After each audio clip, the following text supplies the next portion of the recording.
É importante pensarmos no texto olhando para a realidade criacional de Deus. Por quê?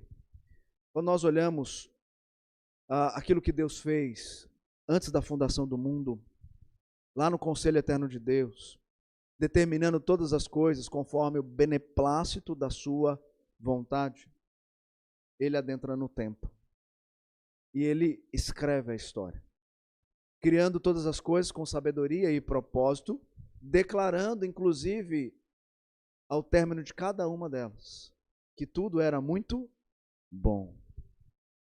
Porém, em Gênesis capítulo 3, nós testemunhamos ali a queda da humanidade.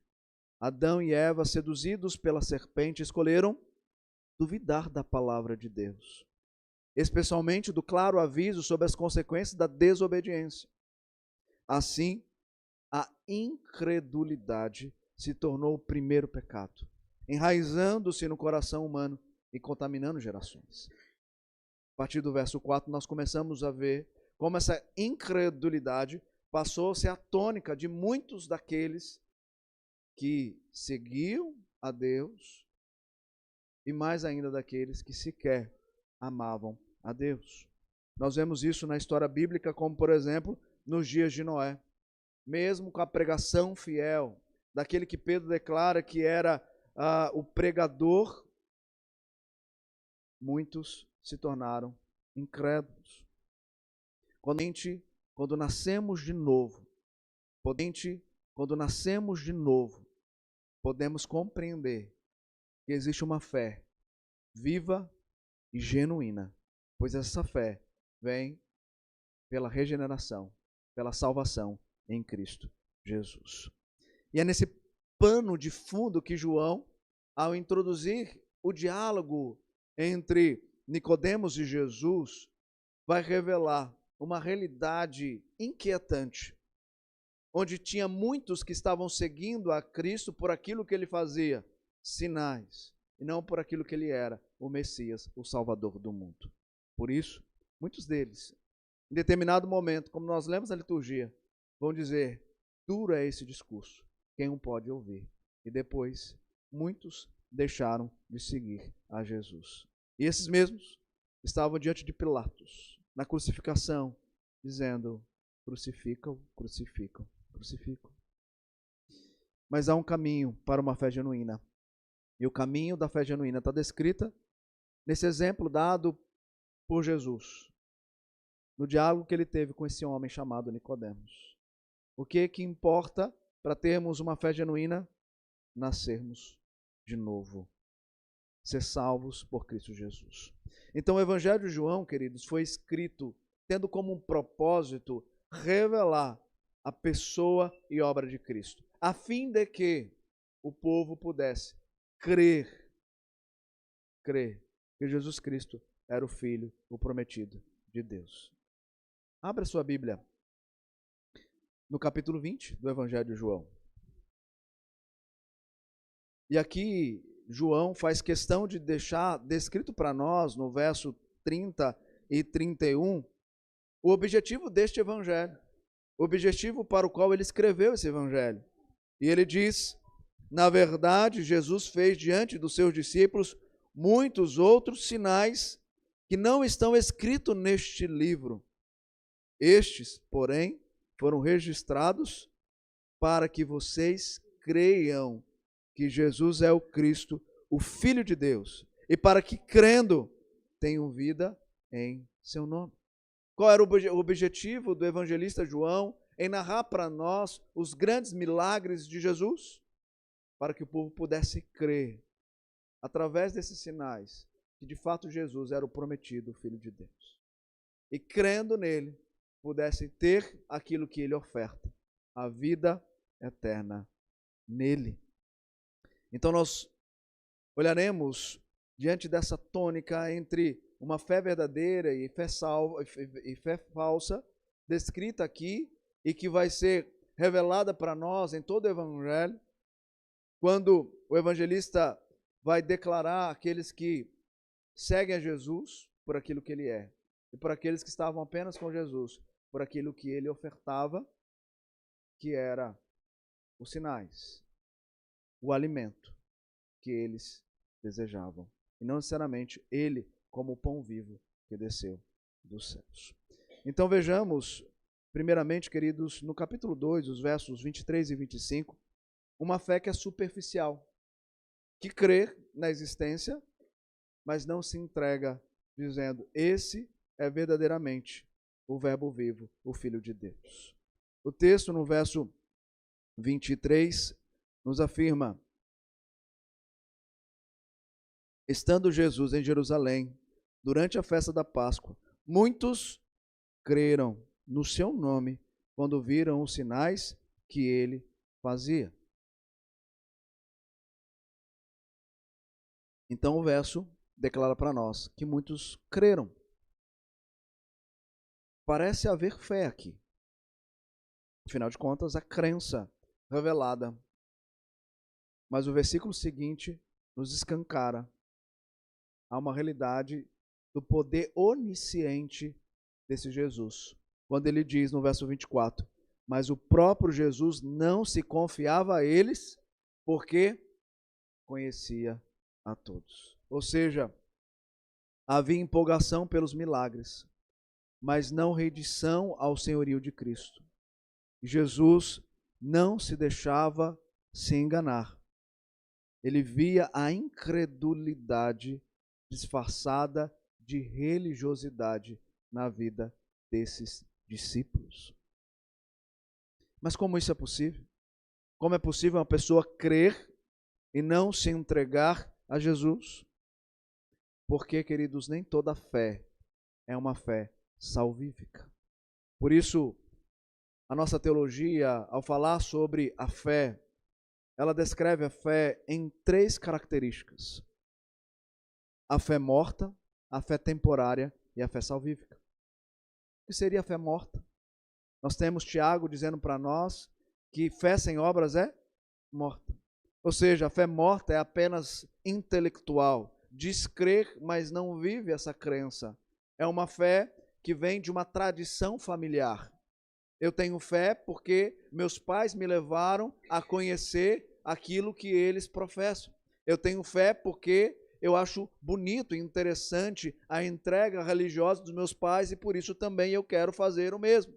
Mas não necessariamente sendo isso a obra salvadora de Cristo no coração. Essa é a fé morta. A fé sem obras. E a fé temporária? A fé temporária é aquela, como o próprio nome diz, dura por pouco tempo. Jesus a descreve como a semente que brota, mas não tem raiz. É aquela emocional, superficial. É aquela que vem, muitas das vezes, pelo movimento e não por uma obra sendo realizada. Quando nós paramos para estudar os grandes movimentos de avivamento, você vai perceber que ali houve muitos com essa fé temporária. Inclusive, cantavam, adoravam e professavam uma realidade de crença. Mas, em um determinado momento, abandonaram e já não mais eram uns daqueles que foram chamados.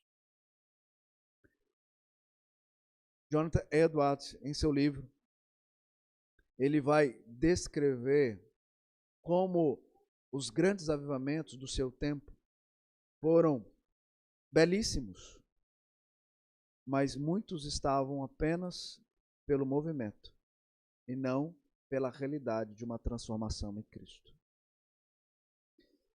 Essa é a fé temporária. E a fé salvífica? O autor vai dizer para nós que essa fé, ela envolve 3 coisas: convicção, dependência e compromisso com Cristo. A fé salvífica, ela envolve convicção, dependência e compromisso com Cristo. Então vejamos que aqui no texto, o que nos é descrito é uma aparente fé morta ou mesmo temporária. E é uma fé que nós encontramos muitas vezes dentro das nossas igrejas. Pessoas que se achegam, se envolvem, mas depois abandonam. E você pergunta por quê? Por que elas abandonaram? Elas estavam ali cantando, louvando, lendo a Bíblia até fazendo parte da administração, do cuidado, do pastoreio da igreja. E por que elas abandonaram? Talvez a fé que tinham era uma fé temporária, não era uma fé salvífica. E nós temos o exemplo descrito por Jesus desses que aqui ele diz: eu os conheço, e não precisa que ninguém me fale quem eles são.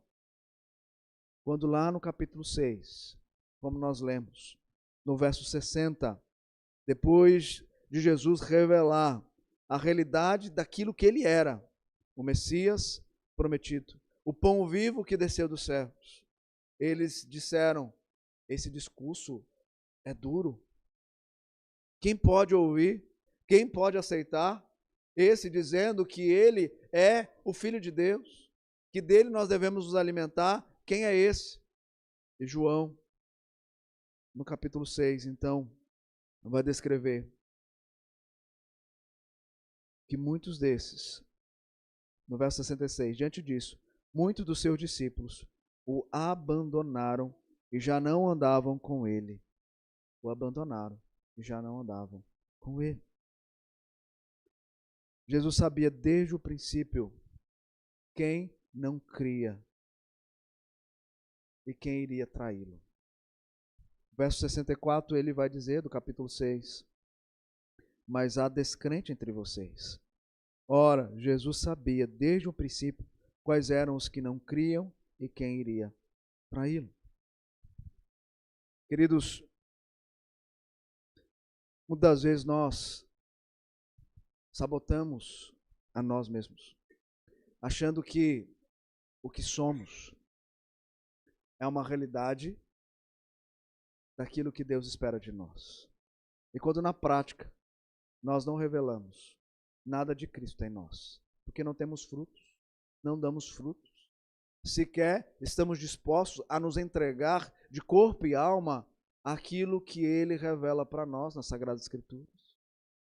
Uma fé que não almeja ler a palavra, uma fé que sequer almeja conhecer o Deus que se revela, não pode ser uma fé madura, genuína, salvífica. Pode ser qualquer coisa. Porque aquele que de fato tem uma fé genuína em Cristo Jesus, pode por algum momento, por conta do sofrimento, ter dificuldade para ler a palavra. Mas sabe que o único lugar onde ele pode encontrar vida e esperança em meio ao caos é nela, aonde Jesus se revela como Senhor e sustentador da nossa vida. Nós não podemos nos sabotar achando que verdadeiramente somos filhos de Deus. Porque o próprio Jesus diz que ao enxertar os ramos na videira, se esses ramos não derem frutos, Ele mesmo os corta.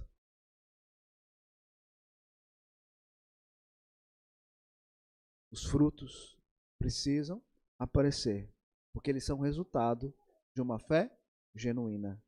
É o que Tiago quer dizer. A fé sem obras é morta. Ou seja, as obras não vão me dar fé, mas elas são resultados dessa salvação que me leva a desenvolver a minha fé com obras. Então, o que Jesus está declarando aqui, neste evangelho, é profundo. Ele está dizendo, muitos estão crendo, mas eles vão me abandonar. E ele diz no verso 24, ninguém precisa me dizer. Por quê? Porque eu sou Jesus. Eu tenho uma natureza humana, mas também tenho uma natureza divina. E na minha natureza divina, eu sou onisciente. Na minha onisciência, eu conheço o profundo do coração. Eu consigo ir no mais fundo e enxergar a realidade da sua crença, se é genuína ou não. É isso que Jesus está dizendo para os seus discípulos, quando ele diz, há descrentes entre vós. E no verso 65 do capítulo 6, ele vai dizer, após falar que muitos não creriam e que entre eles haveria um que iria traí-lo, ele vai dizer no verso 65, ninguém pode vir a mim se não for concedido pelo Pai. Por isso que na sequência do texto nós temos agora um exemplo. O exemplo de um homem que tinha uma fé falsa, mas que precisava desfrutar de uma fé genuína. E quem é esse homem? Nicodemos. Por isso, queridos, que quando nós lemos o texto bíblico, nós não podemos perder ou se perder nas divisões do texto. Porque aparentemente nós nos achegamos aqui no final do capítulo 2 e pronto, acabou, está aqui o término daquilo que ele queria ensinar para nós, capítulo 2. Contudo, os capítulos, os versículos e os títulos foram postos depois no manuscrito, a fim de que fosse mais fácil a compreensão e o encontro do texto para nós. Mas no original não tem essas divisões, não tem os capítulos, não tem o versículo. Por isso eu não posso terminar o versículo 25 do capítulo 2 sem olhar para todo o capítulo 3.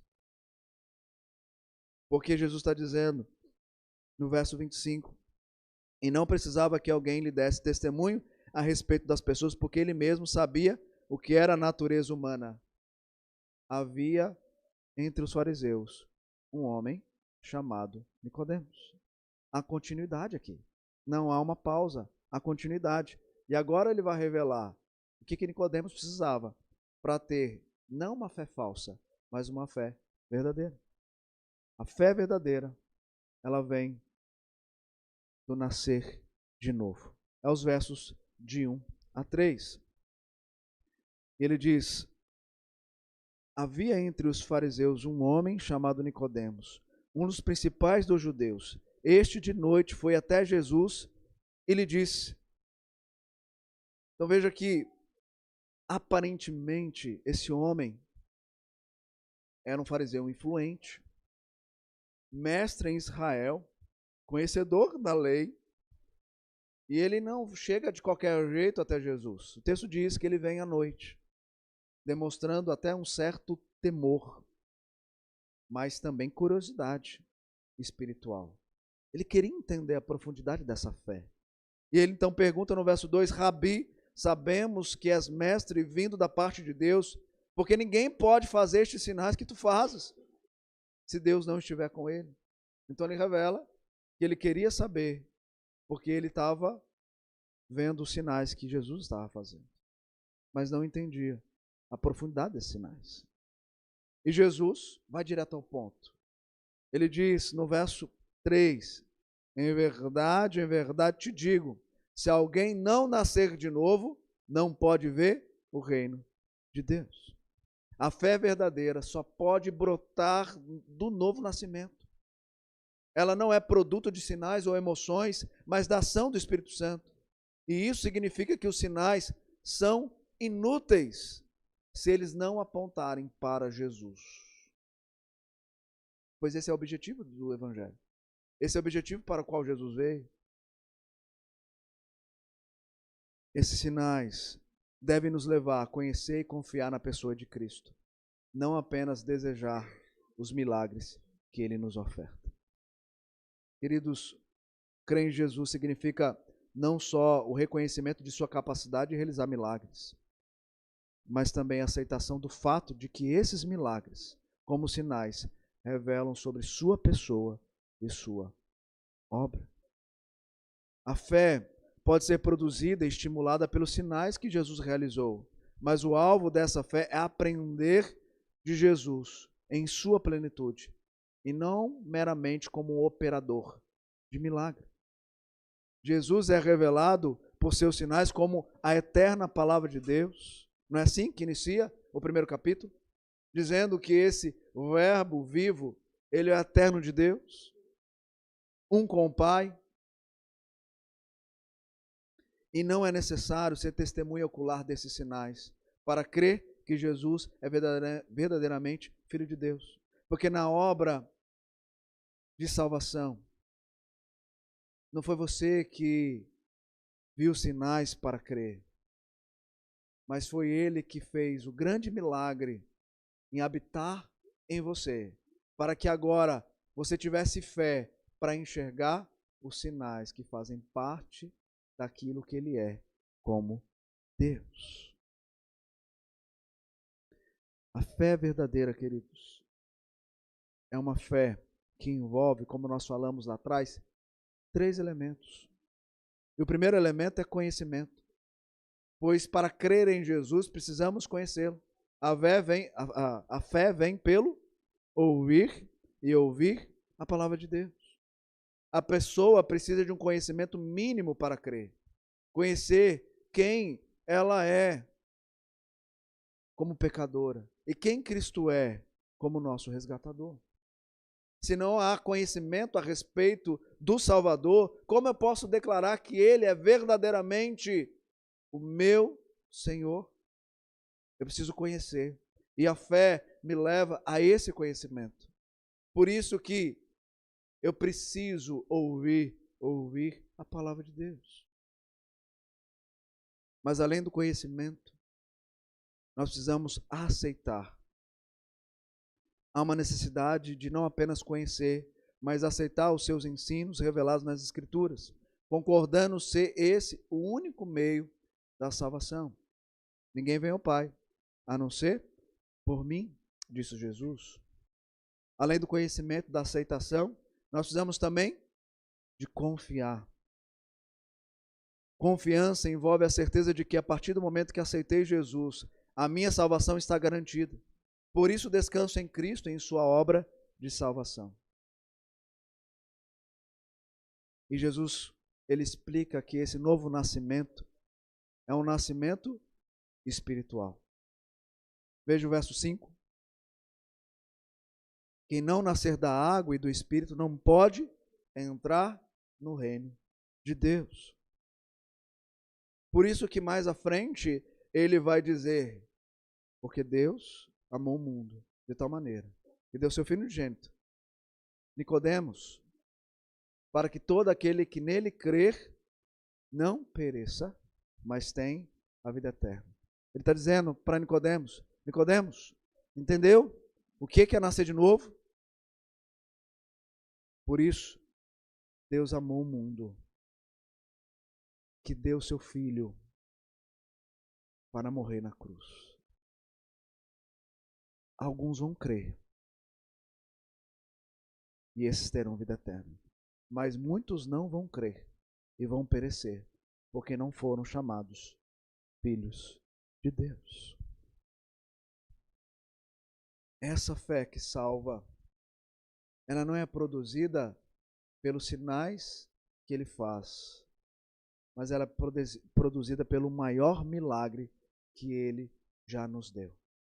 O maior milagre que ele nos deu foi a salvação nele. E essa fé, então, é produzida por Deus, centrada na obra de Cristo, sustentada pelo Espírito. Por isso ela é viva, transformadora e perseverante ao ponto de dar frutos. Porque o poder de realizar a obra de Deus, agora que somos filhos dele, não está em nós, está nele, naquele que habita, naquele que direciona, naquele que aplica a palavra de Deus em nosso coração. Por isso nós podemos dar fruto, porque o fruto vem daquele que habita, do Espírito Santo de Deus. Então essa crença, queridos, não é apenas acreditar que Jesus existe, mas que Ele é mais do que isso. Ele é o meu único e suficiente Salvador. E isso me basta para viver neste mundo caído, certo de que ninguém me arrebatará das suas mãos. E é isso que João ensina, nessa tensão entre a fé falsa e a fé verdadeira. Para aqueles que são de Cristo, acreditar no Verbo que se encarnou e habitou entre nós, cheio de graça e de verdade. Como eles puderam ver, uma habitação gloriosa, como João declara no verso 14 do seu primeiro capítulo. E queridos, Deus os comprou com seu precioso sangue para sermos filhos dele. E agora João vai começar a revelar para nós a realidade daquele que crê e que é verdadeiramente filho de Deus e que desenvolve essa fé genuína e verdadeira. Sabe o que ele vai desfrutar? Então ele vai dizer, João verso 10, versos 11 e 15, que Jesus dá a vida pelas ovelhas. No capítulo 6, verso 39, todos aqueles que o Pai lhe deu, nenhum se perderá. Capítulo 10 ainda, verso 3, Jesus conhece e chama as suas ovelhas pelo nome. Verso 27 do capítulo 10, ele reconhece a sua voz e o segue. Capítulo 10, verso 28 e 29, as suas ovelhas é garantida a vida eterna por seu soberano poder e ninguém pode arrebatá-las de sua mão e da mão do seu Pai. Capítulo 6, versículo 44, ninguém vai a Cristo a não ser que o Pai o atraia. Todo a quem o Pai dá ao seu Filho, irão a ele e serão recebidos pelo Filho para todos sempre. E depois nós temos Jesus declarando que o Espírito Santo vem como selo, como penhor, como garantia dos escolhidos dele. É o nosso consolador, é aquele que nos auxilia em toda a obra enquanto trilhamos o caminho até a eternidade. Então João vai começar a olhar para aqueles que são verdadeiramente filhos de Deus para dizer: vocês são propriedades desse Cristo que morreu e ressuscitou. Ninguém vai tirar vocês das mãos dele e do Pai. Vocês foram chamados não porque vocês desejavam, mas porque ele, antes mesmo de criar todas as coisas, já havia planejado a sua salvação.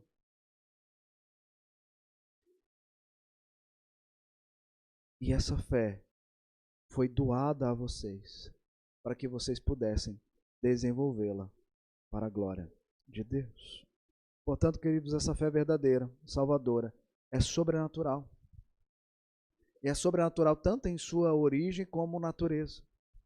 Ela não se limita ao mero assentimento intelectual ou a um reconhecimento exterior, mas brota do novo nascimento e nos une a Cristo de forma real e transformadora. Por isso, queridos, muitos buscam o Cristo dos milagres, mas rejeitam o Cristo da cruz. Muitos buscam o Cristo dos milagres, mas rejeitam o Cristo da cruz. Sua fé é vazia, fundamentada no sentir, não no crer. Por isso a incredulidade desses discípulos que abandonaram a Cristo. E muitos daqueles que abandonam a fé, dizendo: não consigo mais viver para Ele, cumprir as suas regras e não ser beneficiado. Ele sequer está olhando para mim. Ele sequer está respondendo à minha necessidade. Então por que eu vou segui-lo? Por que eu vou caminhar com Ele? Por que eu tenho que cumprir esse monte de coisa se Ele não estende a sua graça sobre mim? Eu vou abandonar. Muitos estão buscando esse Cristo, apenas o Cristo dos milagres. Por que, queridos, igrejas baseadas nos milagres, no sentir, estão cheias de pessoas e vazias de uma fé verdadeira? Sabe por quê? No lugar do Evangelho, da Bíblia exposta, está testemunhos dos milagres.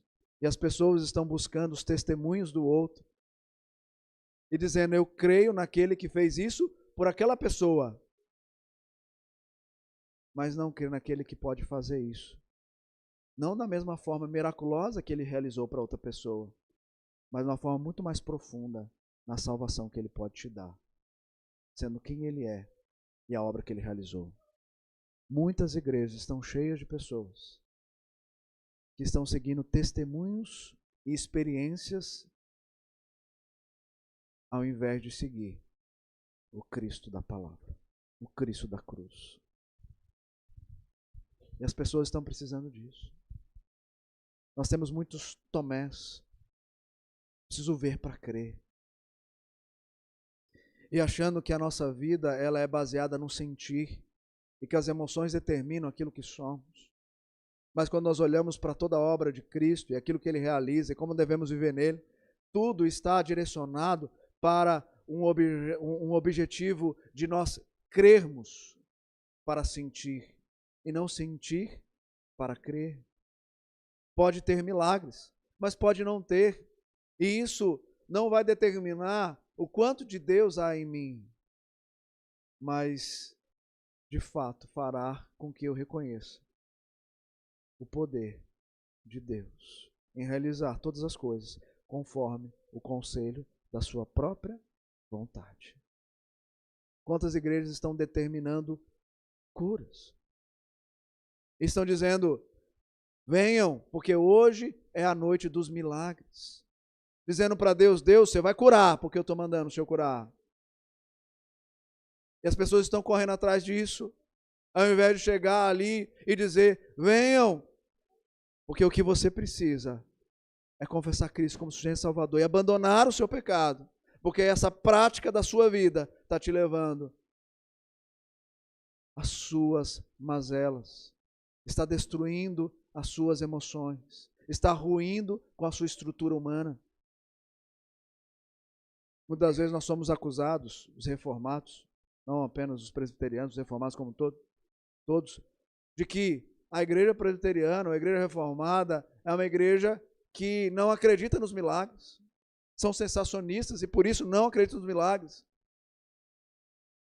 Não, nós acreditamos nos milagres, mas nós não pregamos os milagres, nós anunciamos o Cristo que pode realizar o milagre, e o maior milagre é a salvação nele, e isso basta, seja para manifestar uma cura ou não. Pode ser que eu seja chamado para ele sem receber a cura milagrosa de uma doença que eu tanto oro e clamo, mas eu já sei que por mais que eu não receba essa cura, eu vou morar na eternidade com ele, onde não haverá mais dor e sofrimento algum. Não é o milagre que vai determinar se eu amo ou não ao Cristo, mas a obediência à sua palavra, quando eu começo a conhecê-lo verdadeiramente, quando leio e medito. Queridos, por que nós gastamos mais tempo estudando a palavra do que contando testemunho? Porque a experiência é individual. A sua experiência não vai determinar a experiência do outro. Mas uma coisa é comum entre nós. A obra de salvação, ela está para todos, aqueles que creem que Jesus Cristo é verdadeiramente Filho de Deus.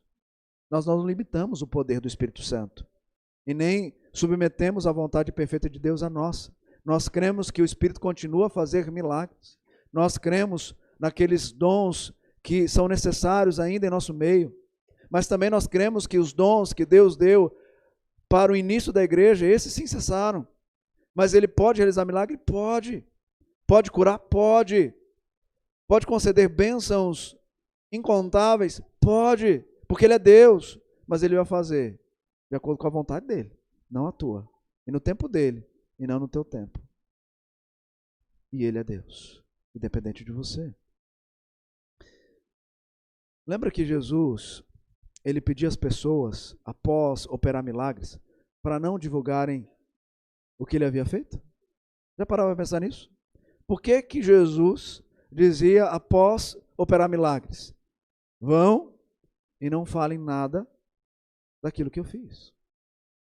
Pelo menos 3 motivos.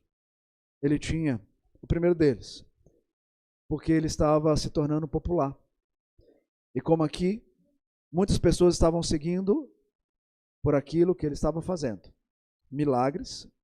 No capítulo 6, quando Jesus está falando que ele é o pão da vida, ele mesmo vai dizer que vocês estão me seguindo por conta do pão. Ele tinha acabado de multiplicar os pães e peixes. Estão me seguindo porque vocês querem o pão. Então muitos seguiam por conta dos milagres e por conta do pão. Outros pensavam que esse era aquele Messias político que iria liderar uma grande rebelião contra o Império Romano e estabelecer Israel como a nação mais poderosa da terra. E outros estavam seguindo porque queriam perseguir esse que se dizia o Cristo e matá-lo.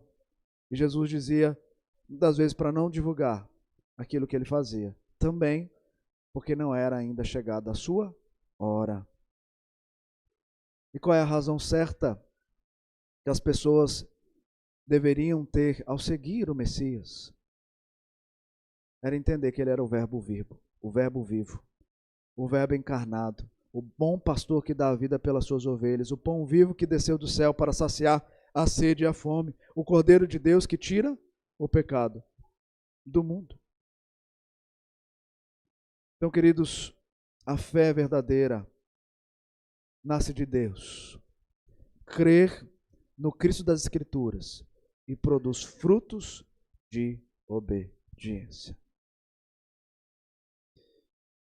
E se você ainda não experimentou essa fé,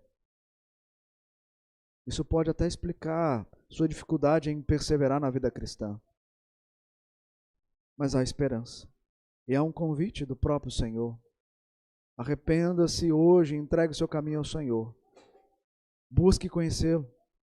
Que o Espírito produza essa salvação, aplicando tudo aquilo que ele realizou na cruz do Calvário em seu coração, a fim de que você agora produza uma fé viva, genuína, que passa pelas tempestades e permanece crendo naquele que consola, e que passa pelas bonanças, glorificando e sabendo que tudo isso vem unicamente dele. Qual é a tua fé?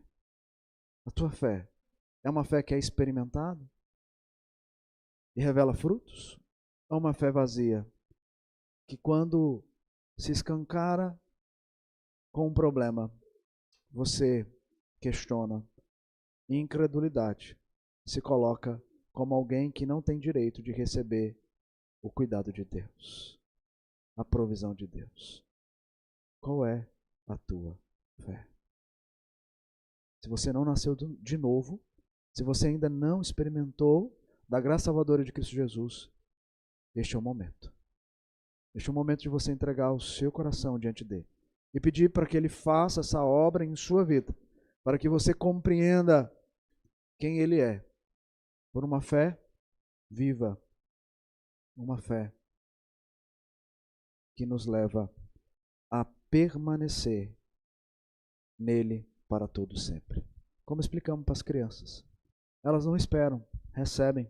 E o que faz com que elas não abandonem esse Cristo e permaneçam nesse Cristo é a fé, que é dom de Deus dado a elas.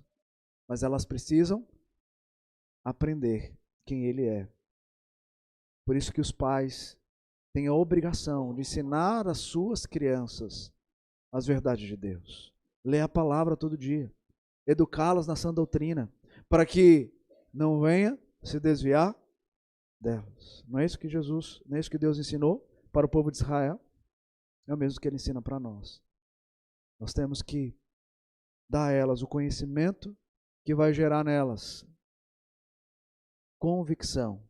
Essa convicção vai derramar em confiança para a glória de Deus. Queridos, essa é a mensagem do evangelista João para nós nesta manhã. Que Deus nos ajude a ter uma fé viva nele em todo o tempo. Amém? Muito obrigado por nos acompanhar até o final deste vídeo. Para receber mais reflexões e ficar por dentro dos próximos conteúdos, te convidamos a seguir as nossas redes sociais que estão na descrição. Alguns vídeos aparecerão na tela caso queira continuar nos assistindo. Abraço e até a próxima.